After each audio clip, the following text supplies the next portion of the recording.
Banditry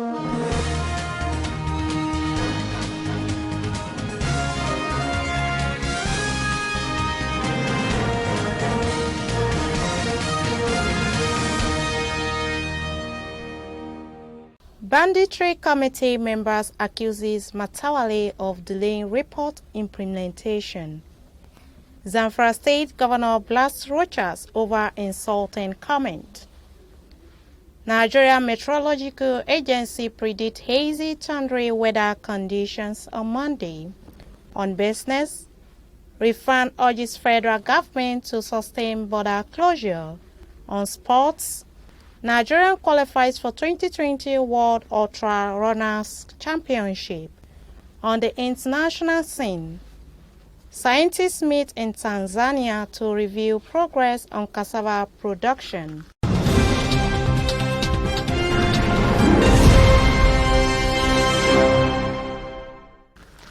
Welcome to Standard Voice Television News. I am Musa Joy Onyoga, and reading with me today is Samira Ibrahim. Now the news in full. A committee set up by Governor Bello Matawale of Zamfara State to find a lasting solution to banditry in the state has cried out over non-implementation of its report by the governor. Speaking with BBC Hausa Service, which was monitored by a reporter in Gusau, a member of the committee, Alhaji Sani Abdullah Shinkafe, said Matawale was delaying the implementation of the report despite its importance to security of the state. He said the delay to implement the report would be a drawback in the governor's effort towards ending banditry in the state. Alhaji Shinkafe said the committee had forwarded 296 recommendations to the governor, lamenting that only 3 of the recommendations were implemented. They are removal of Maru Emir, removal of Kanoma district head, and the revocation of land allocations. He stated that the committee had, among other things, recommended the removal of 5 emirs, 33 district heads, and a member of village heads for peace to reign in the state, but the governor was yet to take action. Reacting to the BBC Hausa Service report, the special advisor to the governor in charge of the media, Alhaji Zailani Bapar, said the committee should exercise more patience, pointing out that the recommendations would be thoroughly studied by the government before taking any action. Alhaji Zailani maintained that the report of the committee was voluminous. As such, it needed careful study before embarking on the implementation, adding that the government must review the implications of the report so as not to infringe on some people's rights. The governor of Zamfara State, Bello Matawale, has called on Senator Rochas Okorocha to desist from insulting the North, especially on the floor of the Senate. Dr. Matawale equally demanded the senator to apologize to the people of the North over his unguarded utterances on the educational status of the North, which went viral on social media. In a statement by the governor's spokesman, Zailani Bappa, Governor Matawale noted that the North may be educationally behind other parts of the country, but said it was insulting to portray the zone in the manner Mr. Okorocha did. The governor further said the northern governors are more concerned about the improvement of educational sector. The governor then warned Mr. Okorocha to be mindful of his statement, especially the North that brought him up. According to the statement, the governor has settled SSCE fees to the tune of over 700 million and is sending 200 students to study medical sciences and engineering abroad. The state government is equally building 700 classrooms blocks for the basic educational sector and renovation of over 300 in addition for the improvement of teachers' welfare. He explained that 19% of the total budget for the 2020 fiscal year was allocated to the educational sector. Nigeria Meteorological Agency has predicted dust haze and hazy conditions over the north and central cities, with possibility of thunderstorm over some parts of the coastal cities on Monday. NIMET's weather outlook on Sunday in Abuja, the Federal Capital Territory, forecast dusty, hazy conditions with localized visibility range between 2 to 5 km over Potiskum, Maiduguri, Katsina, Kano, Damaturu, and Yola of northern states during the forecast period. It further predicted day and night temperatures of the region to be between 31 and 26 degrees Celsius and between 14 and 19 degrees Celsius, respectively. According to NIMET, hazy conditions are expected to prevail over the central state within the forecast period, with day and night temperatures of 27 to 37 degrees Celsius and 12 to 23 degrees Celsius, respectively. For southern states, partly cloudy to sunny conditions with early morning mist forge over Calabar, Abeokuta, Ijebu-Ode, Akure, Osogbo, Ibadan, Ado-Ekiti, Port Harcourt, Eket, Yenagoa, and Warri are envisaged over the region in morning hours. The agency envisaged chances of thunderstorm over Port Harcourt, Calabar, and Lagos during the afternoon and evening hours. It's predicted day and night temperatures of the region to be between 31 and 37 degrees Celsius and between 20 and 24 degrees Celsius, respectively. Stakeholders, including no fewer than 5 governors, are expected to grace Nigeria's Small and Medium Enterprise Summit and Award 2019, scheduled to hold in Abuja on December 19. The stakeholders are gathering to brainstorm on the challenges facing small and medium enterprises in Nigeria with a view to charting the way forward. According to the organizers, stakeholders who make the difference in the sector will also be recognized at the event. The theme is Nigeria's Prosperity Through Small and Medium Enterprises, PRISM, while keynote speaker is Professor Apam Epo, a former Vice-Chancellor of University of Uyo and immediate past Director General of the West African Institute for Financial and Economic Management. Expected to share their experiences on small and medium enterprises and youth empowerment at the occasion include Governor Aminu Masari of Katsina State, Governor Bala Mohammed of Bauchi State, Governor Aminu Waziri Tambol of Sokoto State, Governor Abdullahi Umar Ganduji of Kano State, and Governor Nyesom Wike, Rivers, who will also be honored as the Small and Medium-Scale Enterprises Governors of the Year for their huge contributions to the development of small and medium enterprises as the engine of economic growth in their respective states. Also expected at the occasion are the Senate President, Senator Ahmed Lawal, the Speaker of the House of Representatives, Honorable Femi Bajamiala, Senator Tolu Odebi, Honorable Olubunmi Tunji Ojo, Chairman of the House of Representatives on Niger Delta Affairs and Union Bank PLC. Lakewide Communications in a statement said the event endorsed by the Small and Medium Enterprises Development Agency of Nigeria will also recognize outstanding small and medium enterprises operators, individuals, government bodies and corporate bodies who have been at the forefront of the effort to promote small and medium enterprises in the country. The statement said the first edition of the Nigeria Small and Medium Scale Enterprises Summit and Award last year promised to be bigger this year, which is holding at Nikon Luxury Hotel Abuja, where stakeholders will profile the way forward for small and medium scale enterprises. The federal government has assured qualified teachers of improved working conditions for optimum productivity. The Permanent Secretary, Federal Ministry of Education, Mr. Sonny Echono, disclosed this in an interview with journalists after monitoring the computer-based test for teachers in Abuja, the Federal Capital Territory, on Sunday. The news agency of Nigeria reported that the Professional Qualification Examination was introduced in 2017 for teachers. The Permanent Secretary explained that only those who pass the written examination are qualified to teach in the country. He said that the federal government was looking at ensuring a strong foundation for education stressing that ensuring quality teachers was the starting point. The permanent secretary stressed the need to have committed and qualified teachers so as to ensure that teaching environment is in order.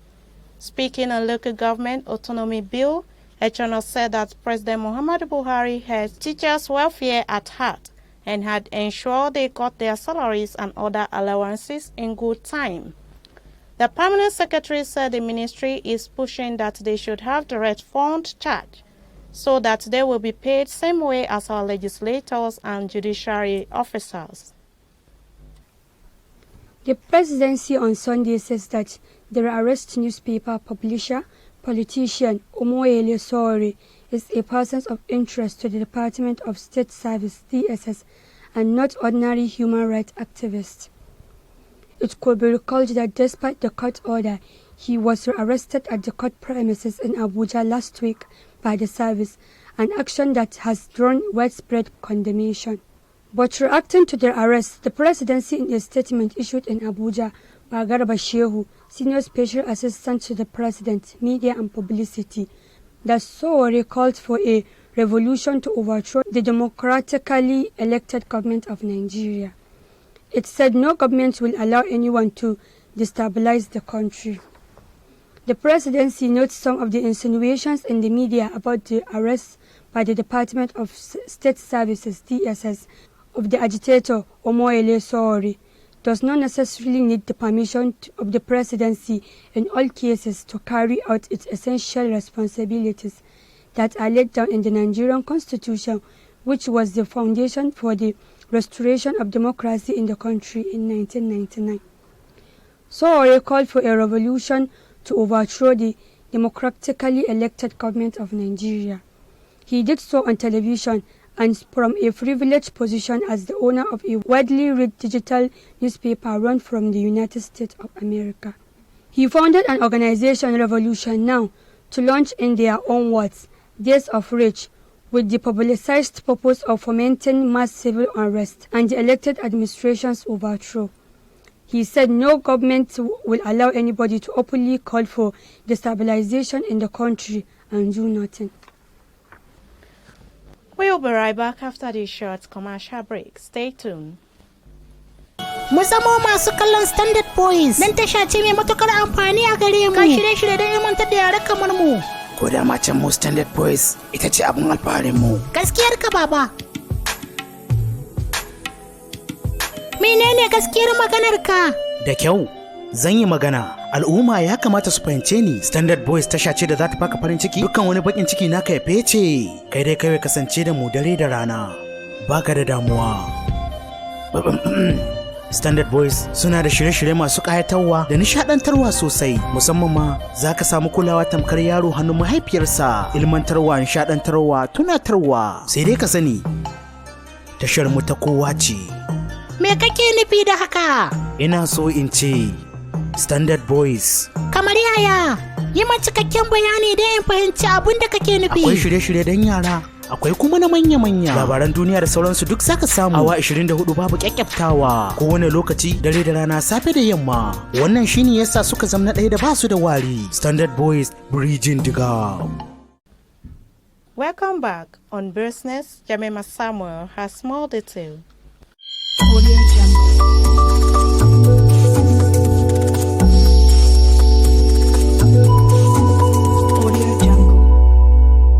Thank you, Musa Joy. Welcome to Business Desk. The Rice Farmers Association of Nigeria, RIFAN, has urged the federal government to sustain its current border closure, saying it will help boost the economy. The chairman of the Niger State chapter of the association, Alhaji Idris Abini, made the call in Mina during an interview with the news agency of Nigeria on Sunday. Alhaji Abini said that the closure has increased rice production in the state due to increased demand by marketers and consumers. The chairman stated that the journey to produce more rice has started due to the closure of the country's border, pointing out that effort will be made by government and the farmers to produce enough food. He said the border closure is the right step in the right direction because it is already increasing wealth among farmers as consumers are beginning to patronize the local rice. He said Nigeria has different varieties of rice that can compete favorably with foreign ones. The refund chairman said that the closure would ensure that security in the country as smuggling of illegal arms and ammunition will be curtailed.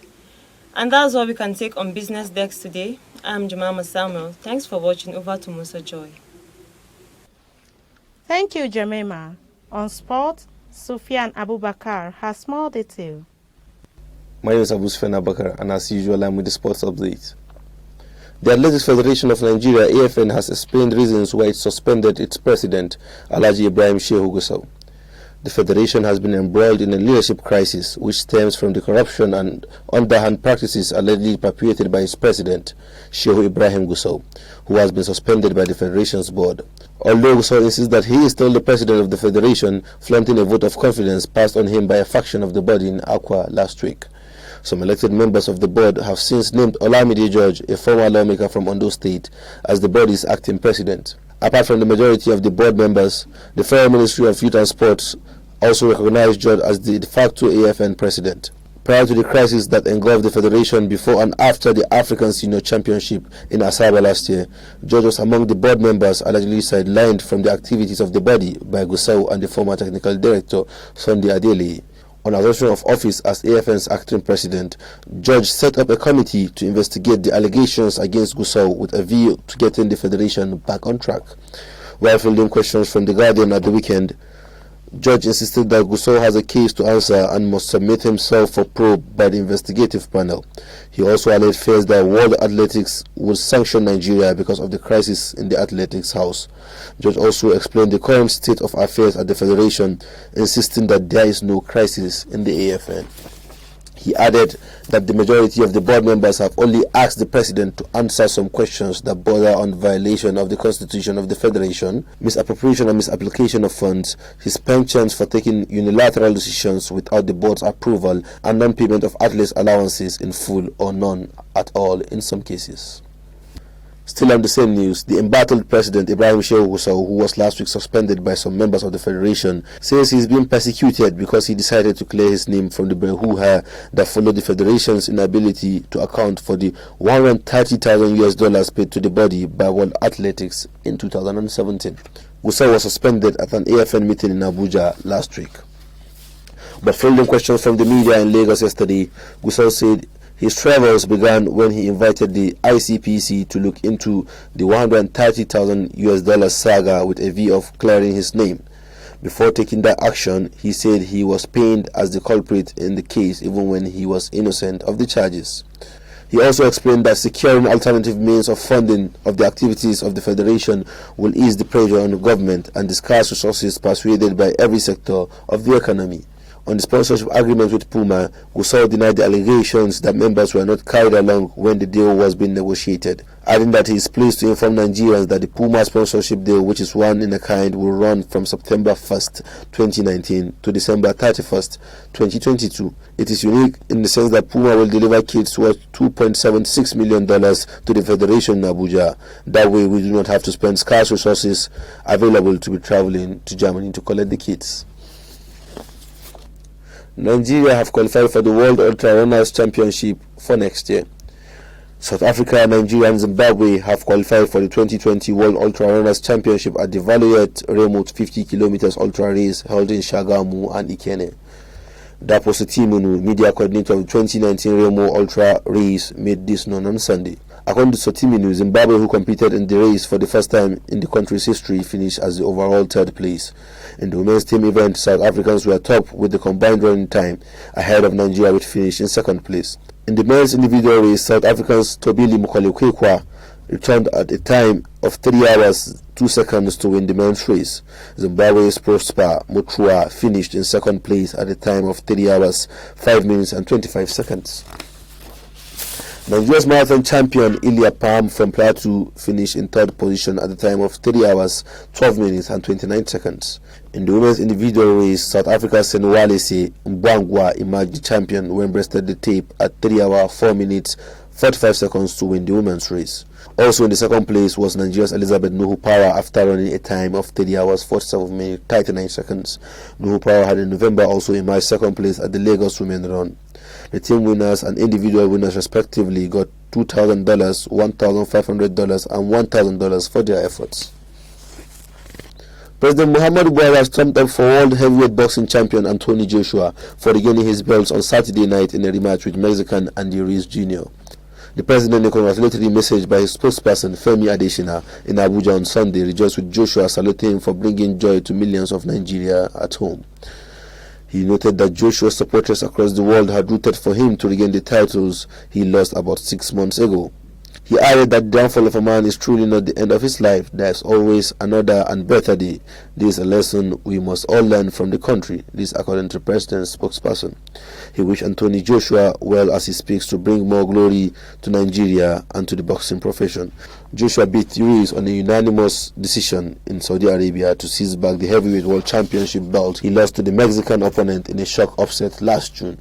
The clash of the dunes in Diriyah, Saudi Arabia was for the IBF, WBA, WBO and IBO titles, and judges called the fight 118 to 110, 118 to 110 again, 119 to 104 to the 30-year-old Briton. And that's all we have on sports today. Back to Joy in the studio. Thank you, Sufyan. On the international scene,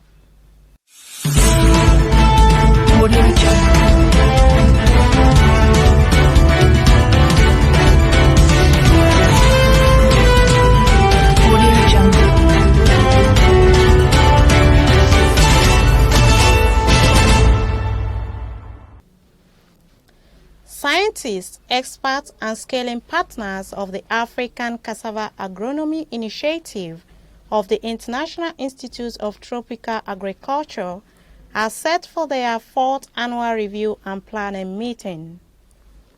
This was contained in a statement issued by Mr. Godwin Asa, the IITA Digital Extension and Advisory Services Specialist, and made available to the News Agency of Nigeria on Sunday in Ibadan. He said the aim of the meeting was to discuss and unveil the progress made in the cassava agronomy and how such effort had been addressing the low yield per hectare on farmers' field in Nigeria and in Tanzania. That has been the news from Standard Voice Television. To end the news, a quick look at the major headlines. Banditry Committee members accuses Governor Matawale of delaying report implementation. Zamfara State Governor blasts Rochas over insulting comment. Nigerian Meteorological Agency predicts hazy thundery weather conditions on Monday. On business, Refan urges federal government to sustain border closure. On sports, Nigeria qualifies for 2020 World Ultra Runners Championship. On the international scene, scientists meet in Tanzania to review progress on cassava production. All these and other stories of the SVTV can be viewed via our social media platform.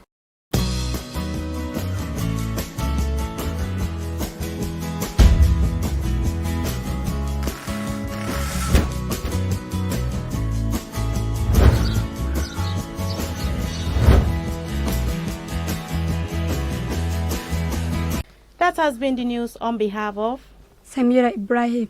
Keep watching Standard Voice Television News. I still remain Musa Joy Onyoda. Stay tuned.